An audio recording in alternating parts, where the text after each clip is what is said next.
Bonsoir à toutes, bonsoir à tous. C'est un plaisir de vous retrouver pour une nouvelle émission, un nouveau rendez-vous de Accès Direct, votre rendez-vous quotidien en live à la télé et sur les réseaux sociaux avec le hashtag Accès Direct qui vous permet notamment de réagir, de commenter ou de poser des questions en cours d'émission. Ce soir encore, le programme est chargé. Nous aurons l'honneur, le plaisir d'accueillir Bernard Accoyer sur ce plateau d'ici quelques instants, suivi de notre chroniqueur Laure Béchade, rédactrice en chef du magazine Récréamôme, avant d'évoquer une très belle initiative, Mélange des Alpes, le dernier né de deux jeunes entrepreneurs des Pays de Savoie, mais je vous en dis pas plus. Et on commence tout de suite dans le vif du sujet avec Olivia. Bonsoir. Bonsoir. Alors ce soir, au JT, les titres c'est dans une petite demi-heure. Exactement. Et on va commencer avec Annecy Mountain, on en avait parlé depuis un petit moment déjà. Voilà, donc ça a été annoncé hier soir, hein, Sébastien y était en direct, d'ailleurs pendant ton émission. Alors c'est une marque qui représente un territoire, il nous en dira plus dans son reportage complet. Et on enchaîne avec une initiative écologique. Effectivement, dans l'Ain, à Ferney-Voltaire, alors c'est une patinoire, mais alors une patinoire qui n'est pas comme les autres, puisqu'elle est 100% écolo. Donc c'est assez intéressant parce qu'on ne comprend pas tout de suite pourquoi et Kimberly Trévieux nous l'explique très très bien dans ce reportage. Eh ben, j'ai hâte de voir ça. Mais tout de suite, place à la revue de presse avec notamment des nouvelles du lac du Bourget. Et effectivement, tu le sais, depuis le 1er septembre, le niveau du lac du Bourget avait été abaissé. C'est une mesure qui est exceptionnelle pour faire respirer les roselières, pour tout simplement aider au développement de ces roselières. Donc là, bonne nouvelle, c'est la fin de cet épisode exceptionnel et le lac a retrouvé son niveau hivernal qui est de 231 mètres. C'est important, le 1 mètre. Oui, exact. Oui, faut être précis. J'en attendais pas moins de toi. On reste dans l'eau, mais on change de sujet. Effectivement, avec cet article alors non, ce n'est pas la Tribune de Genève, c'est 20minutes.ch. Alors le 1er septembre dernier, un règlement entré en vigueur à Genève, il autorisait le port du burkini dans les bassins de la ville. Donc un burkini, en fait, c'est un maillot qui couvre l'ensemble du corps féminin, sauf le visage, les mains et les pieds. Mais ce règlement a été modifié ce mercredi soir. Désormais, les femmes devront porter un maillot, donc une ou deux pièces, mais avec, je cite, les bras nus, les jambes au maximum au-dessus du genou, pas de jupe ou de robe de bain. Donc le département municipal des sports a justifié son choix. Le souci premier était l'hygiène et notamment le problème des usagers qui viennent se baigner par exemple en short de ville. Voilà, donc ça revenait un peu au même. Merci Olivia. Et avec toi Manu, on continue une malheureuse série noire. Et c'est ça, je suis désolé, mes news elles sont un peu moins fun que les tiennes. C'est vrai que la série noire continue pour les skieurs de classe internationale, alors quelques semaines, à peine un mois après le tragique accident de David Poisson à l'Éclouis. C'est un jeune espoir du ski allemand qui a été âgé de seulement 17 ans qui est décédé ce mercredi lors d'un entraînement officiel d'une épreuve du circuit nord-américain. Max Burkhardt, c'était son nom, a en effet heurté un filet de protection ce mardi 5 décembre. Il a succombé à ses blessures en moins de 24 heures plus tard. Il était originaire de la grande station des sports d'hiver Garmisch-Partenkirchen. Il s'était classé notamment 35e sur le tout dernier Super G la semaine dernière à Copper Mountain, un accident qui relance bien évidemment le débat sur les équipements de sécurité de course de ski, qui plus est pendant les phases d'entraînement. Alors pour l'instant, une enquête a forcément été ouverte pour déterminer les causes exactes de l'accident. On en saura plus pour les quelques semaines, mais c'est vrai que c'est encore un drame qui endeuille le monde du ski. Exactement, et puis encore un drame avec... le décès de Johnny et qui touche aussi nos Pays de Savoie. Et qui vous touche particulièrement, Olivia. Je crois que ta collection, justement, va valoir cher. Oui. C'est pour ça que j'ai sorti cette info de nos confrères de France Bleu, Pays de Savoie, qui sont allés chez le dernier disquaire de Chambéry, qui a vécu tout simplement un raz-de-marée ces derniers jours après l'annonce de l'idole des jeunes, de la mort de l'idole des jeunes. Eh bien, tous les fans ont envahi la boutique à la recherche d'un disque, d'un vinyle ou d'un livre consacré à Johnny. Alors aujourd'hui, justement, les prix s'envolent, on s'arrache tous les produits, tout le monde veut du Johnny, déclarait le gérant du magasin avant d'ajouter que si le phénomène continue, il va bientôt manquer de marchandises. Donc pour ta collègue, c'est le moment idéal. Juste après l'émission, je fonce parce que là, ça me met en stress. Je te laisse finir de te préparer et gérer tes comptes Le Bon Coin. À tout à l'heure. Merci beaucoup Olivia, à tout à l'heure. Et j'accueille tout de suite sur ce plateau Monsieur Bernard Accoyer. Bonjour, merci beaucoup d'être avec nous. Bonsoir. On ne vous présente plus, ancien président de l'Assemblée nationale, député pendant 6 mandats, si je dis 5. 5, pardon. Patron par intérim du groupe Les Républicains en ce moment, et puis maire délégué d'Anne-Sylvieux, depuis la commune nouvelle. L'actualité est chargée, mais avant de revenir sur les élections qui ont lieu d'ici quelques jours à peine, je voudrais revenir déjà. Aujourd'hui, vous êtes plus député depuis quelques mois. Depuis le mois de juin. Depuis le mois de juin. Alors comment on retrouve une bien, vie hors politique Il presque? n'y a aucun problème. Bon, ce n'est pas tout à fait hors politique puisque je suis secrétaire général des Républicains. Et c'est une responsabilité nationale qui est assez lourde et au cours de laquelle j'ai eu à gérer les élections sénatoriales qui finalement ont été gagnées par les Républicains, malgré les 2 défaites terribles que nous avions eues au printemps. Et puis j'ai lancé ce qu'on a appelé les ateliers de la refondation pour comprendre pourquoi la droite et le centre avaient connu de telles défaites, pourquoi on avait perdu en réalité la confiance des Français. Et puis maintenant, nous allons élire le nouveau ou la nouvelle présidente des Républicains dimanche suivant, c'est-à-dire ce dimanche le 10 ou le 17. Voilà, 10 et 17. Donc j'ai préparé tout cela. Et alors justement, concrètement, aujourd'hui, on est un petit peu à un tournant du parti Les Républicains. Vous déclariez dans la colonne de l'Express ce mercredi que la vérité oblige à dire que nous sommes des morts vivants. C'est un peu dur comme constat. Oui, parce que nous avons fait beaucoup d'erreurs. La droite et le centre, lorsque nous avions la majorité, lorsque nous étions au gouvernement, n'avons pas toujours été tout à fait en ligne avec nos convictions, avec nos valeurs, voire avec nos engagements de campagne. Du coup, après avoir vu notre candidat éliminé au premier tour de l'élection présidentielle, avoir essuyé une défaite législative extrêmement lourde, il nous faut nous reconstruire. Donc nous sommes effectivement mal, mais nous ne sommes pas morts, comme certains l'avaient prévu. Nous n'avons pas disparu du paysage politique. Nous avons 3 candidats qui sont en lice pour être élus dimanche prochain. Nous sommes la première force d'opposition en termes de nombre de militants. Et nous avons un devoir qui est celui de faire vivre la démocratie entre la gauche moderne qu'incarne avec un certain talent d'ailleurs Emmanuel Macron et puis la droite. Parce que toutes les démocraties du monde, c'est un dialogue, un débat, une confrontation d'idées entre la droite et la gauche. Et la France n'échappera pas à ce débat. D'ailleurs, s'il n'y avait qu'un bloc central, ça voudrait dire qu'à la première alternance, la voie serait ouverte aux extrêmes. Donc voilà le rôle qui est le nôtre. Alors aujourd'hui, on est d'accord, hein, le parti n'est pas mort. Il va se relever de ses cendres, selon vous ? Oui, absolument. Encore une fois, nous sommes... notre corps électoral compte 234 000 adhérents, militants, qui étaient à jour de cotisation à la fin 2017 ou qui ont adhéré ou renouvelé avant le 30 juin 2017. Je voulais dire 2016, maintenant 2017. Et donc ça veut dire que nous sommes bien là. On avait théorisé notre disparition, non. Mais il y a un énorme travail à faire, qui est un travail de fond, un travail de reconquête, un travail de fidélité à nos engagements, à ce que nous sommes, un travail politique au sens noble du terme. Vous n'avez pas voulu vous engager auprès de quelques candidats Non, que en ce tant que soit. secrétaire général, je n'étais pas demandeur de cette fonction que l'on m'a confiée à la fin 2016. Je n'ai pas pris position, je n'ai parrainé personne, je n'ai pas pris position pour aucun candidat, parce que je devais observer une obligation de réserve, une neutralité. Aujourd'hui, certains voient Laurent Wauquiez comme le futur grand gagnant de ce scrutin. Ça vous évoque quoi ? Mais je pense qu'il est candidat, il n'a pas encore gagné l'élection, il est favori, c'est une évidence. Après, il reviendra à celui qui assumera la présidence des Républicains de rassembler la droite et le centre pour qu'en face de la gauche social-démocrate, il y ait un parti de droite qui soit moderne, lui aussi, qui ait revu de fond en comble son mode de fonctionnement au niveau national, dans les fédérations, pour l'aérer, l'ouvrir, intégrer cette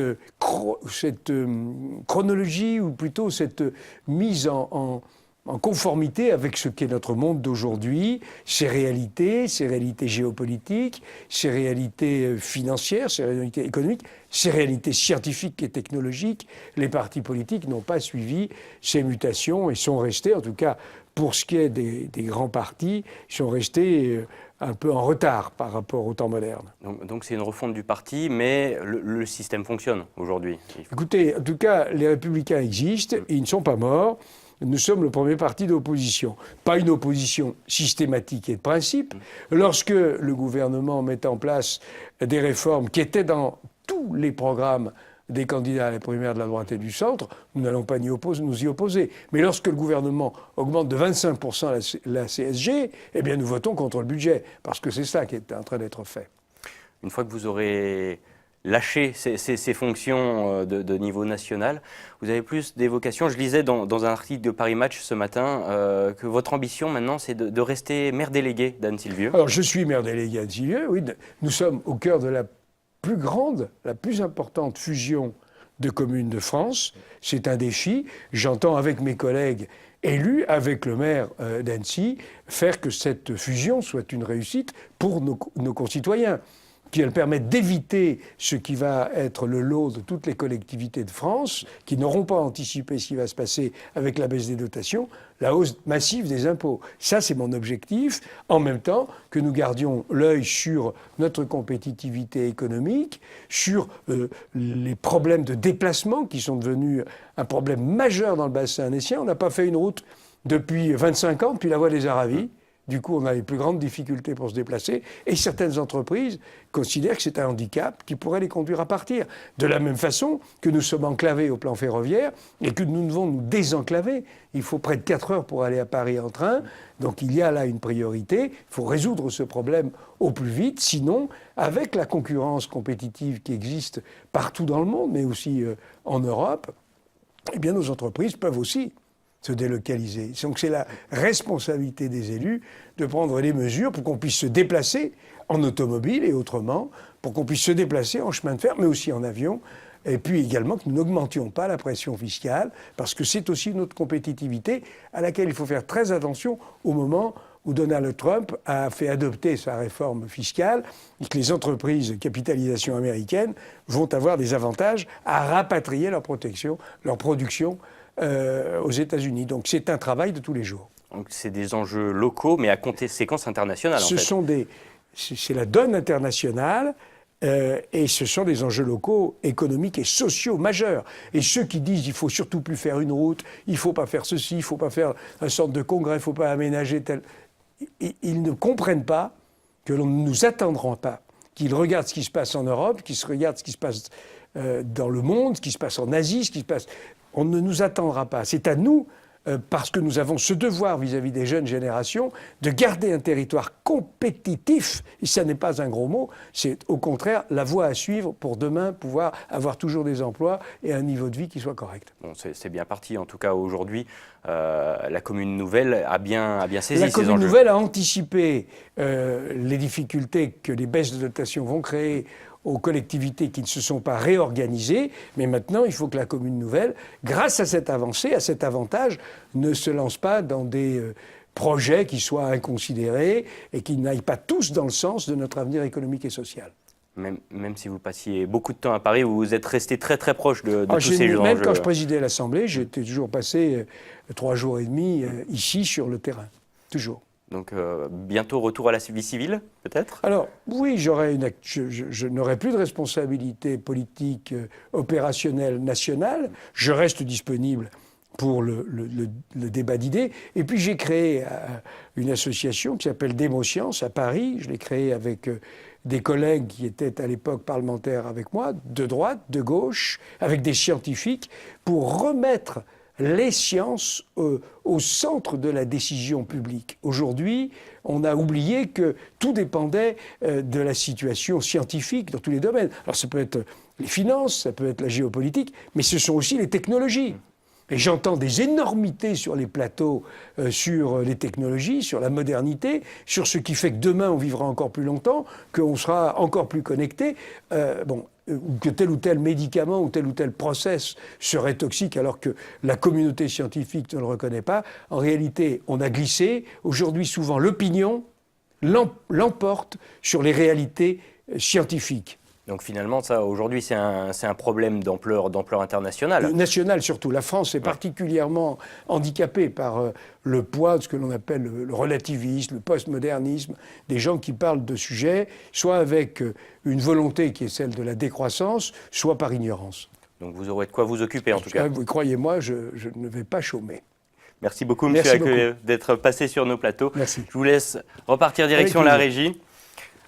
Merci encore. Et donc on vous suivra d'ici les prochaines semaines et avec le scrutin, notamment, de ce week-end. Merci, au revoir. À bientôt.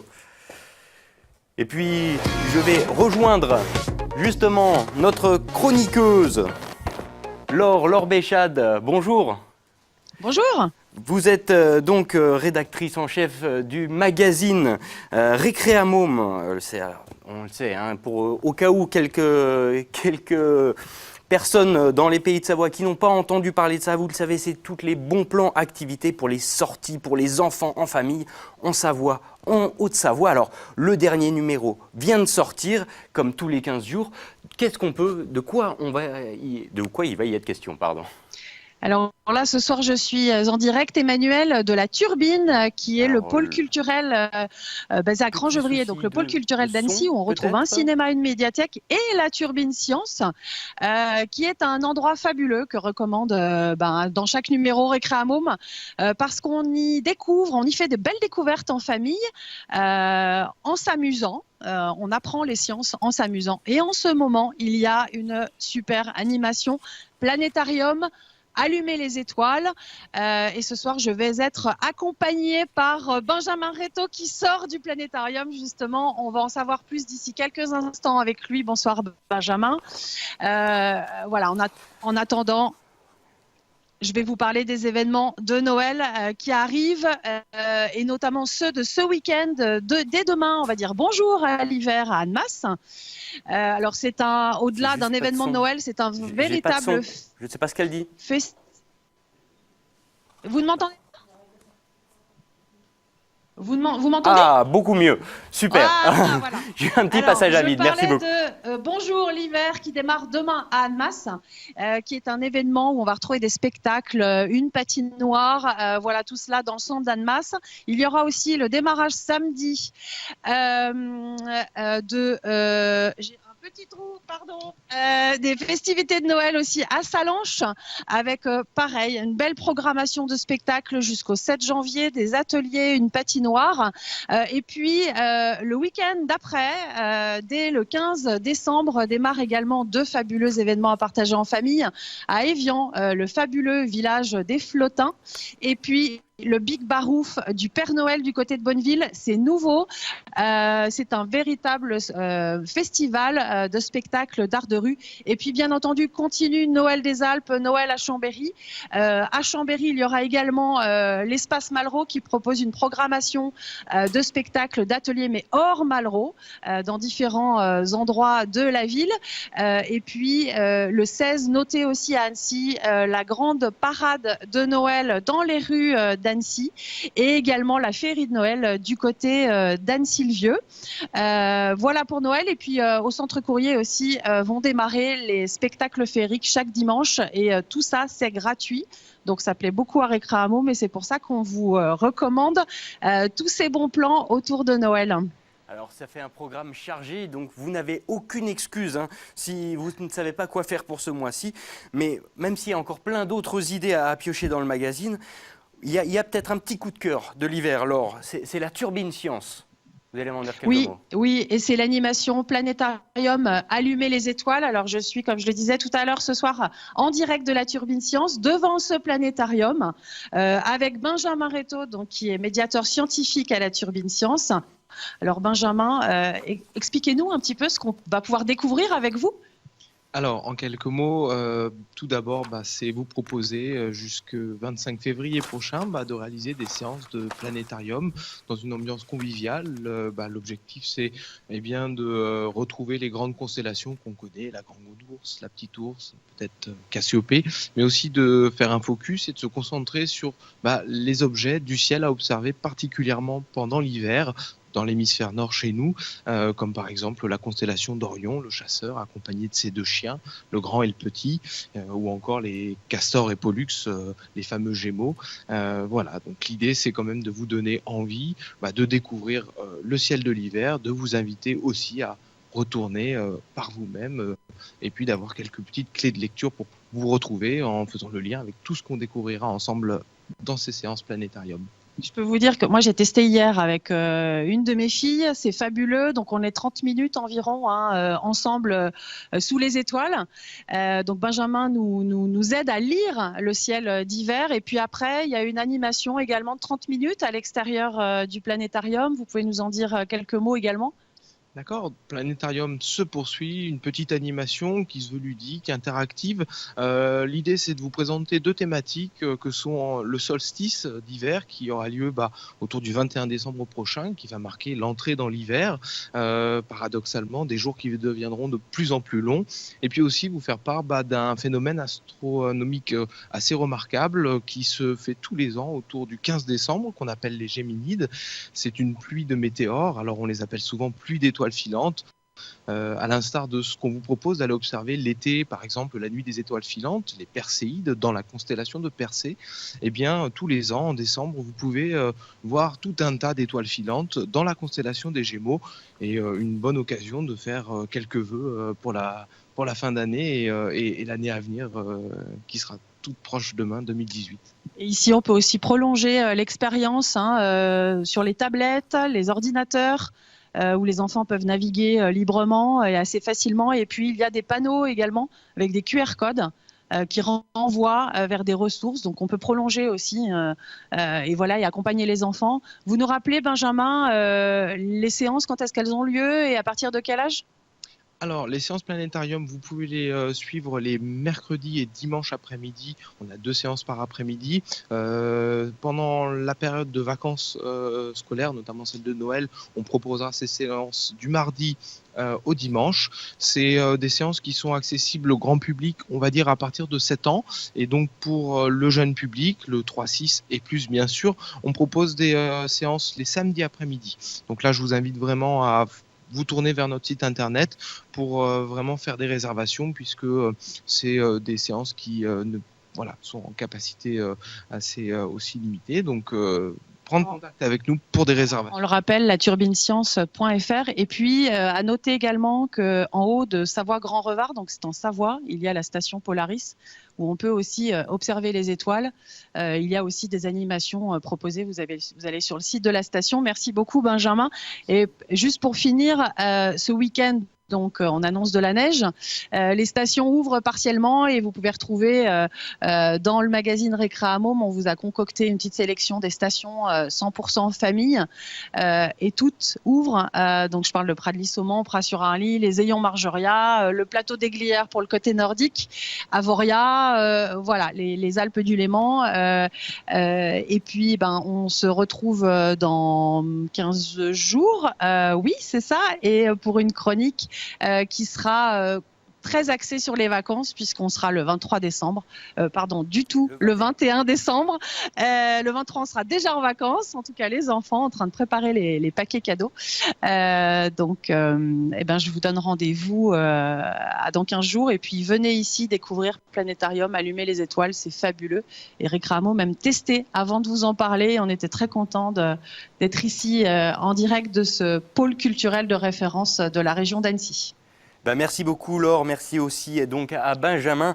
On le rappelle, Récréamôme, le 18e numéro vient de sortir, il est au chaud, disponible dans 200 points de diffusion gratuitement. Et donc on te retrouve le 21 décembre, comme tu dis, pour une chronique spéciale Noël. Merci beaucoup à tous les deux. Au revoir. Et on passe tout de suite à nos invités du magazine. Bienvenue messieurs, Florent Chouzy, Augustin Vibert, 2 entrepreneurs des Pays de Savoie, parce que Haute-Savoie, Savoie finalement c'est la même chose. Seul et unique territoire, on est bien d'accord. Et vous êtes venus avec une idée, bête et méchante j'ai envie de dire, mais qui marche, faire son propre génépi soi-même à la maison. Ça s'appelle Mon Génépi, ça vient de Mélange des Alpes. C'est ça. L'idée, elle est venue comment ? Flo ? Du coup, donc on a créé la société Mélange des Alpes en octobre 2017.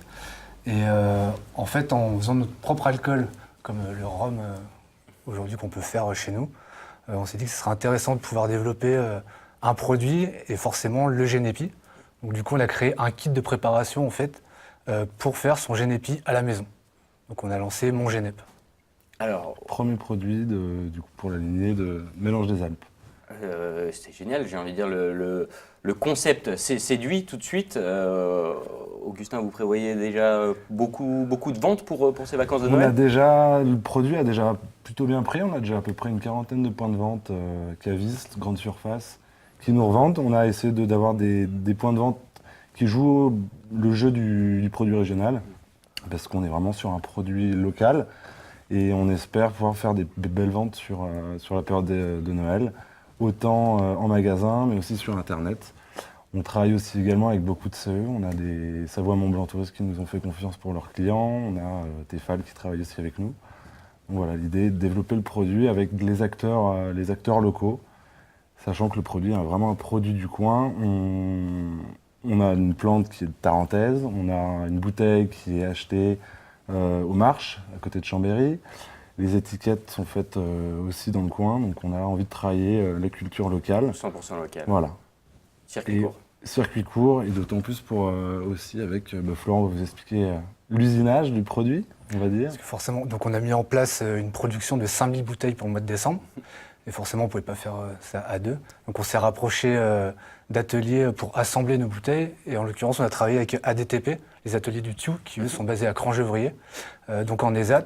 Et en fait, eux, ils s'occupent de toute la partie mise en bouteille du sucre, la découpe du Génépi, la partie étiquetage et l'assemblage en carton. Donc en fait, c'est eux qui s'occupent de chapeauter tout le projet. Et nous, voilà, on est arrivé avec des solutions. Enfin, on leur a demandé de nous apporter des solutions, parce que forcément, ils avaient plus de moyens que nous. Alors, c'est vrai qu'on a tendance à penser que le Génépi, c'est tout bête à faire, la loi des 40, etc. etc. C'est un peu plus compliqué que ça? C'est pas beaucoup plus compliqué que ça, il y a juste des petites choses à améliorer. Nous, on a élaboré donc une recette avec Florent, on a fait plusieurs tests avec différents dosages de sucre, de Génépi. On est arrivé à un produit qui, pour nous, semble le mieux mettre en valeur la fleur, sachant qu'ensuite, on a donc, en fonction de chacun, on va pouvoir s'amuser à faire ses propres recettes en fonction de ses souhaits, de ses goûts pour la suite. C'est quelque chose de, comme on peut l'expliquer un peu dans les petites vidéos, en fonction de la puissance que l'on veut dégager du Génépi, que ce soit fermenté en alcool ou plutôt du côté de la fleur, on va laisser plus ou moins longtemps en macération, le goûter. Une fois qu'on a validé le produit, on va venir le filtrer et on va figer le produit. On va pouvoir ensuite le laisser le temps qu'on le souhaite dans son placard, le faire dans sa cave, c'est mieux, et le faire déguster à tous ses amis après une bonne fondue, une bonne raclette. Même une personne qui connaît rien du tout en alcool, en macération, peut s'y essayer? Oui, en fait, le concept, c'était ça. En fait, on voulait vraiment que le produit soit abordable et ludique pour tout le monde, et qu'à 99,8% des gens ne se plantent pas et une bonne liqueur à la fin. Parce qu'on s'est rendu compte que pour d'autres mélanges qu'on pouvait faire, pour d'autres produits, pour du rhum ou quoi que ce soit, le produit n'était pas forcément bon à la fin. Et nous, on mettait un point d'honneur au fait que le Génépi à la fin soit bon, en plus d'être sexy en termes de packaging et tout ça. Donc en fait, c'est assez simple, il suffit de se procurer de l'alcool à 40 degrés dans n'importe quel supermarché, de venir remplir 50 centilitres dans la bouteille, de mélanger légèrement et puis de laisser macérer.